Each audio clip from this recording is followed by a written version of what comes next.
is more of a token gesture because this isn't going to pass the Senate. They know that. And this wasn't an extreme bill. Democrats were trying to paint it as politics over parents.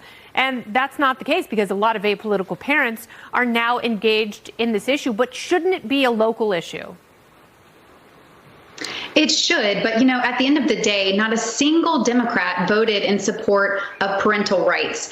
I think AOC called it fascism, that parents should know what their children are learning in their school. So it should happen at the local level. It's actually a shame that this is even being discussed at all, right? That parents have a right to know what their children are learning, to know how they're learning, by whom they're learning. And so it's happening across the country as well at the state level. And I think that it's not going to make it in the Senate, and that's a shame for parents as well. Yeah, and people like AOC should have to answer, why is it so hard for parents to get answers? Why are parents having to file FOIA requests in order to figure out what is being taught at their school? Why are they being blocked when all they want is access to teachers to figure out what is going on in the classroom? That's not about banning books. That's not about determining curricula for themselves, although they certainly should be a voice in it.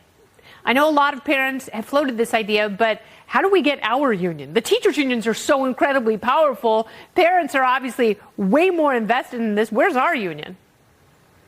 Yeah, parents really are getting more involved than ever before. I think COVID really revealed to a lot of parents what their children were learning, what they weren't learning. They got to spend more time with their children and say, hey, you know what? Maybe you're actually wasting a lot of time, 5 days a week, 7 hours a day. You're not learning. You're not energized. You're not excited about learning. So let's think about things a little bit differently.